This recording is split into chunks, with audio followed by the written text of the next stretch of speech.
প্রিয় দর্শক, আপনাদের ভালোবাসা আসলাম এক অসহায় মেয়ের কাছে। আমরা শুনবো তার জীবন কাহিনী। আসসালামু আলাইকুম। ওয়ালাইকুম আসসালাম। ছোট্ট আপু, কেমন আছো? এই তো আলহামদুলিল্লাহ, আপনার দোয়া ভালো আছে। আপনি কেমন আছেন? আল্লাহ আল্লাহ তালা খুব ভালো রাখছে। যাই হোক, তোমার নাম আর তোমার পরিচয়টা।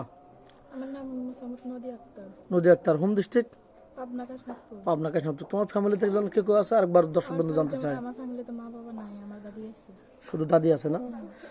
দাদির কাছে তুমি ছোটবেলা থেকে বেড়ে উঠছো। ছোট তোমার থেকে তো আমার দাদি মানুষ করছে।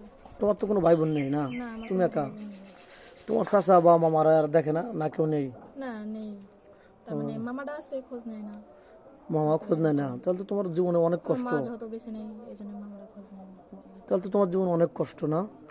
যেহেতু দুনিয়াতে কেউ নেই, শুধু এক দাদি। অবশ্যই। তো দাদিটা মারা গেছে, তুমি একদম নিঃস্ব, দুনিয়াতে কেউ নাই না? হ্যাঁ। যাক, তোমার এই অসহায়ত্বের কথা শুনে যদি কোনো প্রবাসী ভাই তোমাকে বিয়ে করতে চান, তাহলে কি তোমার দাদির দায়িত্ব নিতে হবে না শুধু তোমার দায়িত্ব নিলে হবে?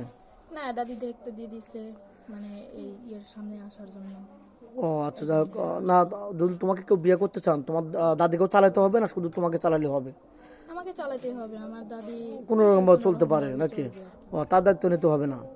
আচ্ছা, কোনো প্রবাসী ভাই তোমাকে যদি বিয়ে করে বাইরে নিয়ে যেতে চান, তোমার দাদিকে আবার আপত্তি করবে, যেতে দেবে নাকি কি। হ্যাঁ, বারণ করবে? যেতে দিবে, যেহেতু বড় করে তুলছে, এখন বিয়ে শাদী দিতে হবে, এই কারণে। আচ্ছা, অনেক প্রবাসী ভাই আছে, তার ওয়াইফ টাকা পয়সা নিয়ে বা একটা বাচ্চা রেখে আরেকজনের হাত ধরে পালিয়ে যায়, তাকে সর্বশান্ত করে দিয়ে। ওরকম মেন হলে তোমার চলবে, যেহেতু তুমি অবিবাহিত? হ্যাঁ, চলবে। চলবে তো না? তুমি তো মুসলমান, নামাজ কালাম পড়া হয়তো। হ্যাঁ, আচ্ছা, তোমার কি যৌথ ফ্যামিলি ভালো লাগে না সিঙ্গেল ফ্যামিলি ভালো লাগে? আমার যৌথ ফ্যামিলি ভালো লাগে। যৌথ ফ্যামিলি ভালো লাগে, তার কারণ হচ্ছে তোমার যেহেতু আমার মা বাবা বেঁচে নেই, এই কারণে আমার যৌথ ফ্যামিলি ভালো লাগে। শ্বশুর বাবা মার শাশুড়ি, মতো বাবা তাদের মা কাছে আদর দিদি। পেতে চাও বা এবং আদর দিতে চাও, দুটাই নাকি? এগুলো কি সত্যি বলছো নাকি এখন তুমি অসহায় দেয়া এগুলা? সত্যি বলছি আমি। সত্যি বলছো মন থেকে?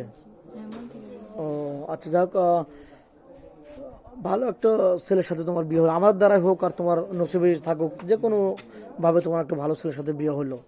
তো যাক, স্বামীর সাথে তো ভালো আচরণ করবে। হ্যাঁ, ভালো আচরণ করবো। তোমার স্বামী যদি তোমাকে বলে যে পর্দা করে চলতে হবে, বোরকা পরে চলতে হবে, তুমি কেউ বোরিং ফিল করবে নাকি? সেরকম ভাবে চলবো। তোমার স্বামী যেভাবে বলো ওইভাবে চলবে নাকি? ও, এগুলো কি সত্যি বলছো নাকি আমাদেরকে আবার ছোট করে দেখবে আবার? না, সত্যি বলছি। কারণ আমাদের আমাদের দ্বারা অনেকে বিয়ে দেওয়া থাকে, কিছু কিছু মেয়ে আমাদের আবার ছোট করে, বুঝছো? তোমাদের জন্য বা অন্যান্য মেয়েদের কারণে, যেমন আমরা অনেকের কাছে অসম্মানিত হই, কারণ তারা কথা দিয়ে কথা রাখে না। তো যাই হোক, আমরা নেক্সট চেষ্টা করব তোমাকে একটা ভালো স্বামী দেওয়ার জন্য, যেহেতু তুমি একদম হতদরিদ্র ফ্যামিলির মেয়ে, বা তোমার কোনো বাবা মা কেউ নেই দুনিয়াতে, নেই বলতে চলে, যে কেউ নেই শুধু দাদি ছাড়া একমাত্র। এখন তুমি কি ফোন কিনেছো? আদৌ ফোন কিনেছো? না, আমার ফোন টোন নাই। ফোন নেই? মানে খাওয়ার যেটুকু জোটে, আমার দাদি মানুষের বাড়িতে কাজ করে, ও ওইটুকু দিয়ে আমাদের সংসার চলে। আচ্ছা, তুমি বলতে পারছো তোমার ফোন নেই। যাই হোক, মেয়েটা কোনো ফোন নেই, একদম নিঃস্ব, মানে কেউ নেই দুনিয়াতে, একদম ইতিম। মুখটা দেখলেই মায়া লাগে, খুবই নরম মনের মানুষ মেয়েটা, খুবই ভালো। যেভাবে বলবেন ওইভাবে কথা শুনবে ইনশাল্লাহ, আশাবাদী। যাই হোক, মেয়েটা কোনো ফোন নেই, আমাদের নাম্বার দেওয়া থাকবে, কেউ ভিডিও কল দেবেন না, ইমো হোয়াটসঅ্যাপ আছে, কেউ ভিডিও কল দেবেন না, অডিও কল দেবেন। ভিডিও কল দিলে ব্লক করতে বাধ্য হবো। ভালো থাকবেন, সুস্থ থাকবেন, মেয়েটার জন্য দোয়া করবেন। আল্লাহ হাফিজ। আসসালামু আলাইকুম।